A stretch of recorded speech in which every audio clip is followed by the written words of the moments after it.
is America.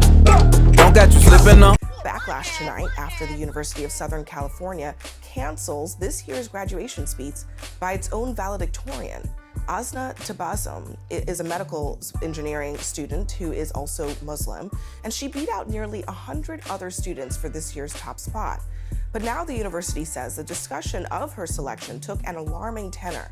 USC blames unspecific threats to safety as the reason for scrapping her speech. What happened in that meeting? Did they tell you about any specific threats?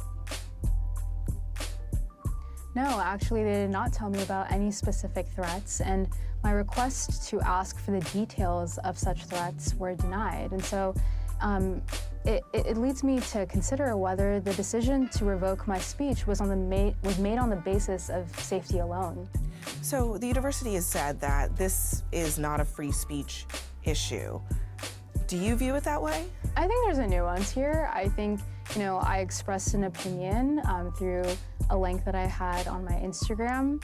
The hate and the vitriol that was unleashed towards me after, I think, was part of the reason that the university caved in.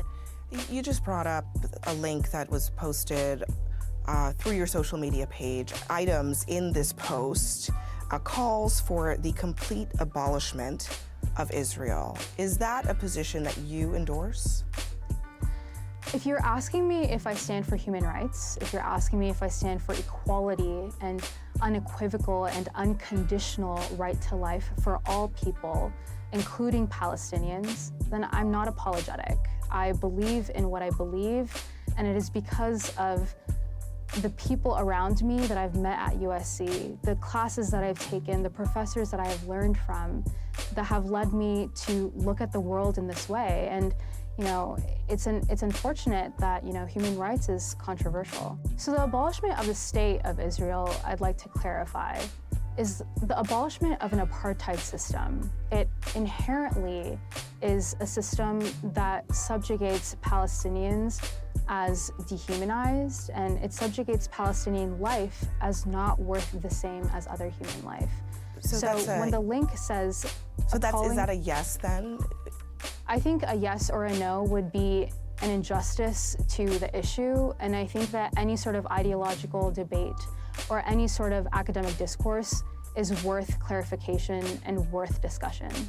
Did you plan in your speech to talk about Israel and its actions? And if you had the opportunity to give it, what would you have said? That's a great question. So I actually had not started working on my speech at all. If I were to be able to give a valedictory speech, a message of hope. When it comes to me saying a speech, again, me taking a valedictory speech that is supposed to be unifying, I would definitely encourage and I would challenge and I would implore my peers to reconsider and to consider the ways in which their education can allow them and offer them the responsibility to look at matters of the world and take them into their own lens, make their own decisions and make their own I want to say, not be told what to believe, and then use those conceptions to make a change for the greater good. Asna Tabassum, thank you very much for joining us, and I should say congratulations to you on being the valedictorian. This is America. Yeah. Don't get you slipping up. Hit that like button, and hit that subscribe button, and hit that bell, and leave a comment to trigger YouTube's algorithm.